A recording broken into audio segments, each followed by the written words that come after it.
What if I told you a teenager once saw the future of computers before the world even understood them? When people think about Bill Gates today, they think of success. One of the richest people in the world. The creator of Microsoft. A man who helped shape the digital age. It looks like a story of luck. Being in the right place. At the right time. With the right idea. But that's not the truth.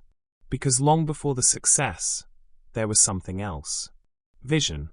As a teenager, while most people were still trying to understand what computers were, Bill Gates was already imagining what they could become. Not just machines for experts, but tools for everyone. Something personal. Something powerful. Something that could change how the world works. And that kind of thinking was rare. Because at that time, computers were huge, expensive, and limited. Most people didn't see them as part of everyday life. But he did. And he didn't just imagine the future. He became obsessed with it. He spent hours learning, coding, experimenting. Not because he had to, but because he wanted to understand how everything worked. While others saw technology as complicated, he saw it as an opportunity. And that is where the difference begins. Success is not about luck. It's about vision. And more importantly, it's about obsession. The willingness to focus deeply on something most people ignore. The courage to believe in something before it becomes real. So this is not just a story about building a company. It's a story about seeing what others cannot see. About starting early. About thinking ahead. And that leads us to one powerful question. How did a young programmer build one of the most powerful companies in the world? Bill Gates was born in Seattle, a city known for innovation and opportunity. From the beginning, his environment was different. His family valued education, discipline, and curiosity. He grew up in a home where thinking deeply and asking questions were encouraged.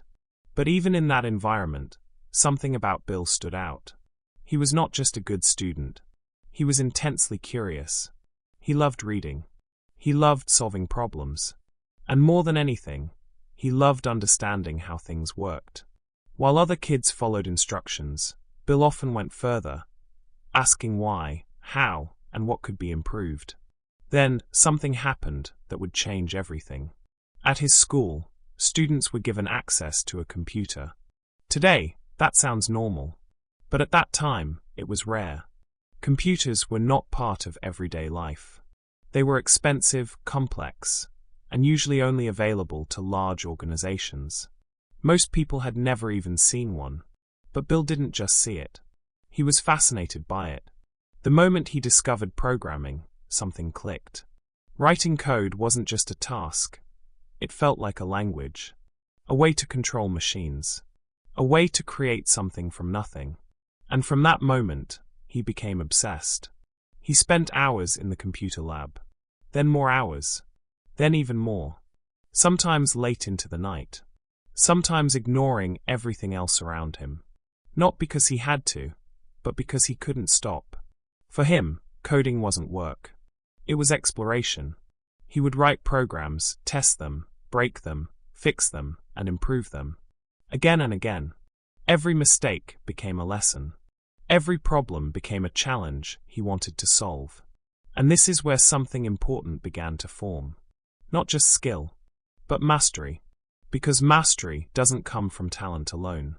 It comes from time, focus, and repetition. During this time, Bill met someone who would become very important in his life, Paul Allen. Paul was older, but they shared the same passion. Both of them saw something special in computers. Something bigger than what most people could imagine. They didn't just use computers. They studied them. They explored their limits. They talked about the future, about what computers could become. And slowly, their ideas began to grow. While other students were thinking about school, grades, or simple careers, Bill and Paul were thinking about something else entirely. The future of technology. A world where computers would not be rare, but everywhere. And that kind of thinking was unusual. Because at that time, very few people believed in that future. But Bill did. And he didn't just think about it. He spent every day moving closer to it. That's why this stage of his life matters so much. Because success didn't start when he built a company. It started here. In a classroom. In front of a computer. In long hours of curiosity and obsession. And this leads to one powerful insight. He didn't just use computers, he lived inside them. And that level of focus would soon push him toward a decision that would change everything.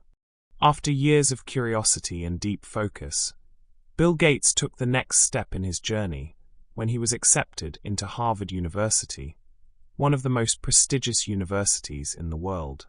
For most people, this would be the dream. A clear path, a secure future, and a place where success seemed almost guaranteed. At first, everything looked normal. He attended classes, studied, and followed the system, at least on the surface. But underneath, something else was happening. Bill was not fully focused on traditional education. His mind was somewhere else, constantly pulled toward computers, programming, and the possibilities they held. While other students spent their time preparing for exams, Bill spent his time in computer labs, writing code, solving problems, and exploring ideas. The obsession that had started in his teenage years was now even stronger. He wasn't just learning anymore, he was building. And then, at the right moment, an opportunity appeared. In the mid-1970s, the idea of the personal computer began to emerge. Until then, computers were large, expensive machines used only by companies or institutions. But now smaller systems were starting to appear, machines individuals could actually use. Most people didn't take this seriously. They saw it as limited, uncertain, and unimportant. But Bill Gates and Paul Allen saw something completely different. They saw the future. They believed that one day, every home could have a computer. Today, that idea feels obvious, but at that time, it was bold, almost unrealistic. And when you see something before the world sees it, you face a choice: wait or act. Bill and Paul chose to act. They began working on software for these early computers, not as a simple project, but as something real. Something that could grow. And this is where the tension becomes real, because Bill was still a student at Harvard. He had a safe path, a respected future, and a system that guaranteed stability. But the opportunity in front of him was uncertain, risky, and unpredictable. There was no guarantee of success, no clear plan, only belief. So he made a decision that would define his life. He left Harvard, not because he failed, but because he chose something else. He chose possibility over certainty, vision over security, and action over waiting. This was not an easy decision. It meant giving up a path most people would never risk. It meant stepping into uncertainty every day and building something from nothing. But it also gave him something powerful: focus. The freedom to create, to experiment, and to turn an idea into reality. And this is what separates ordinary choices from extraordinary ones. Success is not always about following the best path. Sometimes, it's about leaving it. He didn't follow the path, he created one. After leaving Harvard University, Bill Gates and Paul Allen moved quickly. They weren't just chasing an idea anymore. They were building something real. In 1975, they founded Microsoft, a small company with a big vision, to create software for the new generation of personal computers. At that time, most people focused on hardware, the machines themselves. But Bill saw something different. He believed that software would be the key. The invisible layer that makes everything work. The part that gives computers real power. They started by writing programs for early computer systems, working long hours, constantly improving their code. There were no guarantees, no clear market, just a belief that computers would become part of everyday life. And then came the opportunity that would change everything. In 1980, IBM, one of the biggest technology companies in the world, decided to enter the personal computer market. They needed an operating system, software that could run the machine. Instead of building it themselves, they approached Microsoft. This was a turning point. Bill Gates made a bold move. Instead of selling the software completely, he negotiated a deal that allowed Microsoft to keep the rights to it. That software became MS-DOS. And as IBM computers spread across the world, MS-DOS spread with them. Microsoft wasn't just part of the industry anymore. It was becoming the foundation of it. And then, the next evolution came. Microsoft introduced Windows. Instead of typing complex commands, users could now interact with computers visually. Icons. Windows. A simpler, more intuitive experience. This changed everything. Computers were no longer just for experts. They became accessible to ordinary people. Homes. Offices.